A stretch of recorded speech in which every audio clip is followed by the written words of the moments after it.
hubungan silaturahim antara adik-beradik.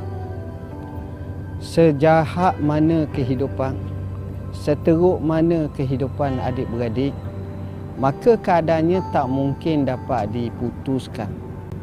Sebaliknya, Islam mengajar supaya sentiasa bertoleransi dan sentiasa mengukuhkan hubungan. Jangan dek kerana sedikit harta, sedikit perasaan, sedikit emosi dan tak puas hati dalam satu-satu kes menyebabkan kita mengangkat tangan kaki, yang paling parah menggunakan senjata yang membawa kepada terkorbannya jiwa. Malang 1000 kali malang, kerana ini akan meruntuhkan institusi kekeluargaan. Ingat, sesungguhnya kehidupan kita ini memerlukan salah satu daripada makna keluarga asal awasir usariyah, artinya ikatan kekeluargaan itulah ikatan yang cukup hebat. Ibu bapa, anak-anak, adik-beradik, kaum keluarga, kaum kerabat, inilah pemangking kekuatan seseorang itu yang menjadi backup utama. Tapi apabila kita menjarakkan, memusuhi antara keluarga, maka kita telah melanggar peraturan yang diperintahkan oleh Allah dan Rasulnya. Bayangkan Rasulullah SAW bersabda, La yadkhul jannata qati'ur rahimin. Tak masuk syurga orang yang memutuskan hubungan silaturahim. Bagaimana nak masuk syurga? Sepatutnya Islam untuk menghubungkan orang ini orang yang paling akrab, orang ini orang yang paling hampir dalam hidup kita. Tapi kita menjarakkannya, memusuhinya. Apakah kita tidak memahami akan hakikat sebuah kehidupan? Sayang 1000 kali sayang. Sidang penonton yang dirahmati Allah, saya kisahkan satu kisah yang cukup menarik. Bagaimana dua keluarga, abang dan adik.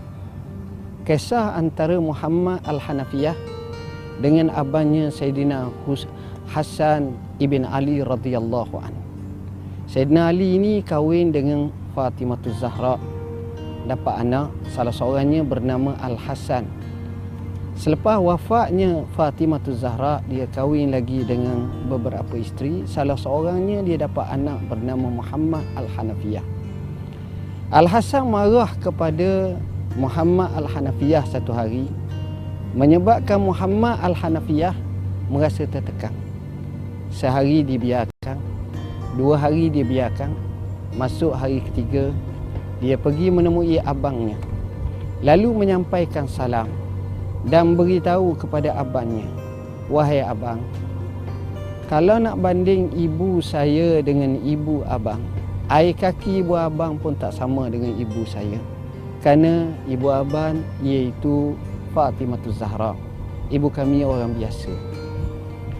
Tetapi saya dengar Rasulullah sallallahu alaihi wasallam bersabda, bila mana seorang itu bergaduh, dia tak boleh lebih pada 3 hari.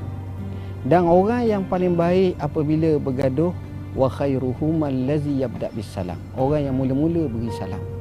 Saya tak mahu saya lebih baik daripada abang. Abang berilah salam kat saya jawab. Maka abang memeluknya dan memberi salam. Tengok bagaimana kefahaman, keharmonian yang berlaku di kalangan mereka yang faham tentang Islam, tentang hubungan kekeluargaan, tentang hubungan adik-beradik yang disebut oleh Allah, wattaqullaha allazi tasaaluna bihi wal arham. Mudah-mudahan kita menjadi orang yang memberi kecanaan dan keprihatinan terhadap kaum keluarga. Buang yang keruh, ambil yang jernih. Jadilah satu keluarga, baiti jannati, rumahku syurgaku. Semoga memberi manfaat kepada kita semua. Saya nak membetulkan sedikit salah faham di kalangan masyarakat kita terhadap maksud silaturahim. Silaturahim ni bukannya hubungan dengan orang yang tak ada kena-mengena kita. Silaturahim ni daripada perkataan silah dan ar-rahim. Itu kata ulama. Apa makna silaturahim? Silah ni menyambung. Rahim ni rahimal mar'ah ay baiti mambati waladaha wa wa'awa minhu. Rahim ti adalah rahim wanita iaitu tempat di mana janin akan berkembang dan terlindung dalam perut wanita. Bahasa mudahnya, ista'irur rahim lil qarabah li kaunihim kharijina min rahim wahidah. Yang dimaksudkan sebagai rahim adalah untuk kaum kerabat kita, yang mana mereka ni berasal dari satu rahim, rahim tok moyang kita. Jadi yang dimaksudkan menjaga silaturahim adalah menjaga hubungan dengan mak ayah, adik-beradik, mak saudara, pak saudara. Itu silaturahim. Yang tuan-tuan perempuan kayuh bersikap setiap hari Ahad tu silakanlah.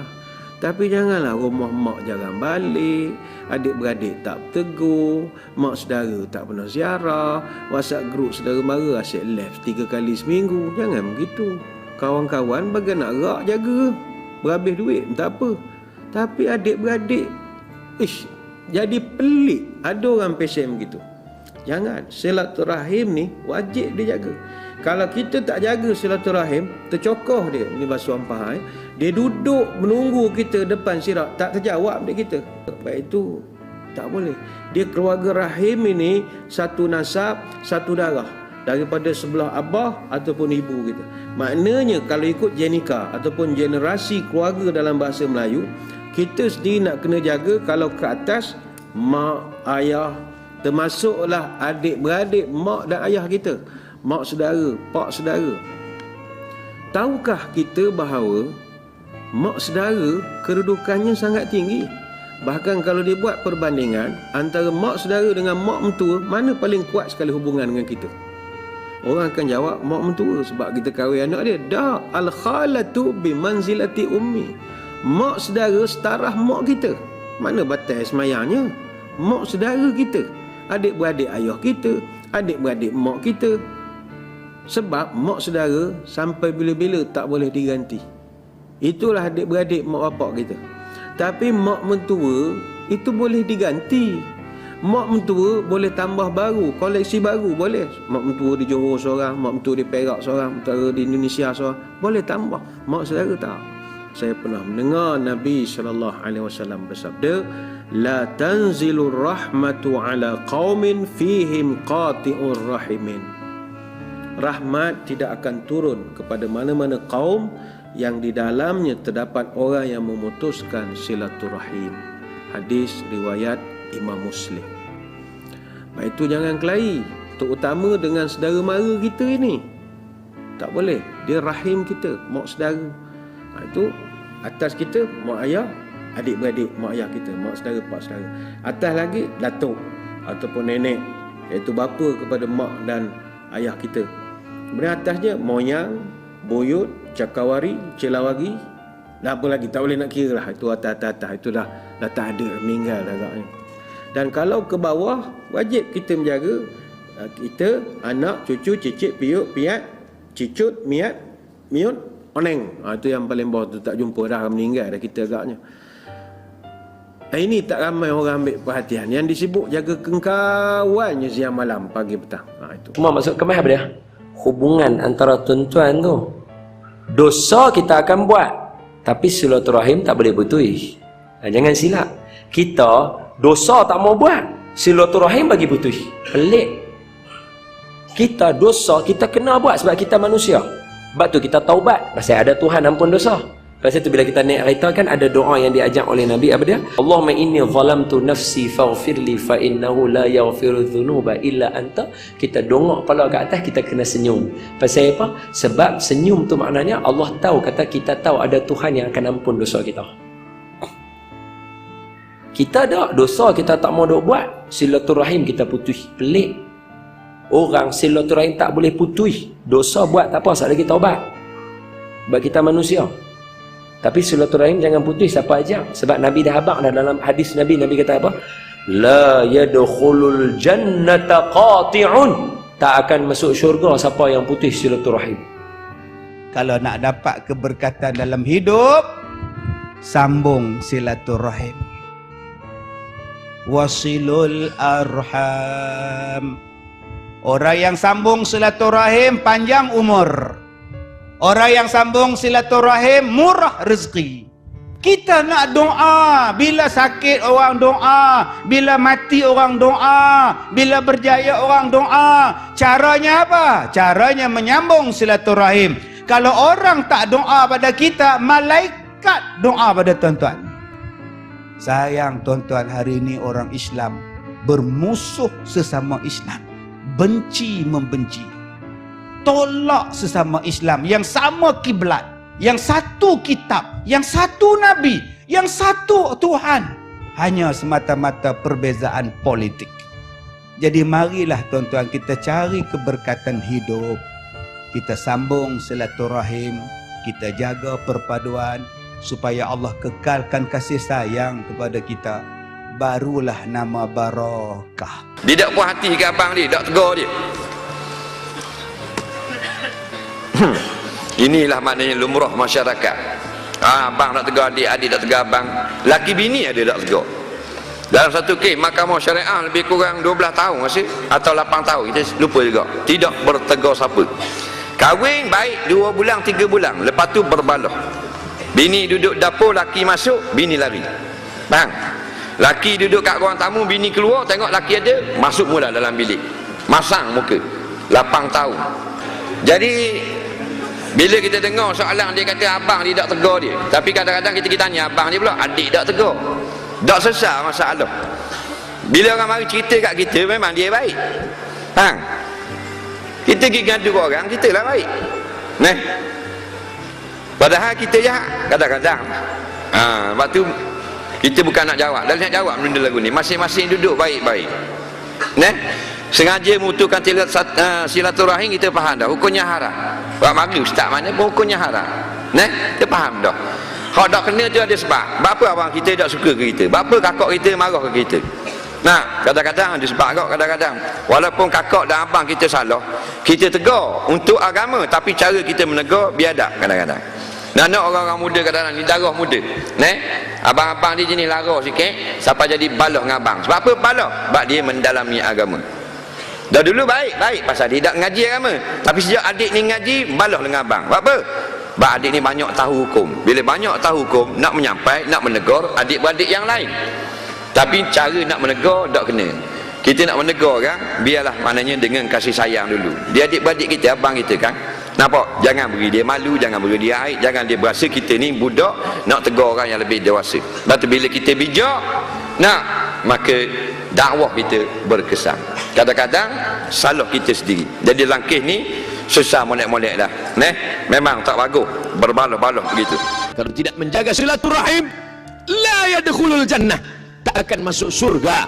Hadis sahih Bukhari, hadis sahih Muslim, muttafaqun alaih, tak masuk surga. Siapa itu ya Rasulullah? Qati' rahim, orang yang memutus tali silaturahim. Itulah mengapa hewan daging kurban dibagi 3. Sepertiga untuk yang berkurban, sepertiga untuk tetangga, sahabat, kerabat, sepertiga untuk fakir miskin, tapi sepertiga untuk kerabat, sepertiga untuk tetangga, untuk sahabat. Mengapa ada jatah mereka dalam daging hewan kurban kita? Untuk apa mereka kita bagi? Mereka tidak susah, bahkan mungkin mereka lebih kaya dari kita. Mengapa mereka dapat? Karena Allah ingin kita menyambung tali silaturahim. Berat, ujian terberat. Maka Nabi berpesan, sil man qata'aka, sambung silaturahim pada orang yang pernah memutus silaturahim. Jangan potong hadisnya. Kalau seandainya Nabi SAW hanya berkata sambung silaturahim, mudah, tapi baca ujungnya, sil man qata'aka, sambung silaturahim pada orang yang pernah memutus silaturahim kepadamu. Ini ujian berat. Man ahabba yubsatalahu fi rizqihi, siapa yang mau dilapangkan rezekinya, wa yunsa'alahu fi atharihi, dipanjangkan umurnya, falyasil rahimahu, hendaklah menyambung tali silaturahim. Menahan makan dari pagi sampai petang, azan subuh ke azan maghrib, banyak yang mampu. Bersedekah menyisihkan sebagian harta, 2,5% untuk zakatnya, banyak yang mampu. Tapi masalah memaafkan orang lain. Oleh sebab itu di antara sifat orang yang bertakwa, apa kata Allah Subhanahu wa taala? wal kaziminal ghaiz, orang-orang yang menahan amarah, wal afina 'anil nas, memaafkan orang lain. Jangan pernah angkuh dengan sedekahmu yang banyak kalau masih belum mampu melunakkan hati, melembutkan jiwa, memaafkan orang lain. Ketika kita datang bertemu dan berjumpa, saat itu kita sedang menyampaikan salam dan doa. Apa yang kita mintakan kepada mereka? Assalamualaikum, selamat anakmu, selamat keluargamu, selamat hartamu, selamat kerjamu, selamat duniamu. Warahmatullah, Allah mencurahkan rahmatnya untukmu. Wabarakatuh, berkah ilmumu, berkah amalmu, berkah kerjamu, berkah ibadahmu, berkah duniamu, berkah akhiratmu. Ma min muslimaini, dua orang muslim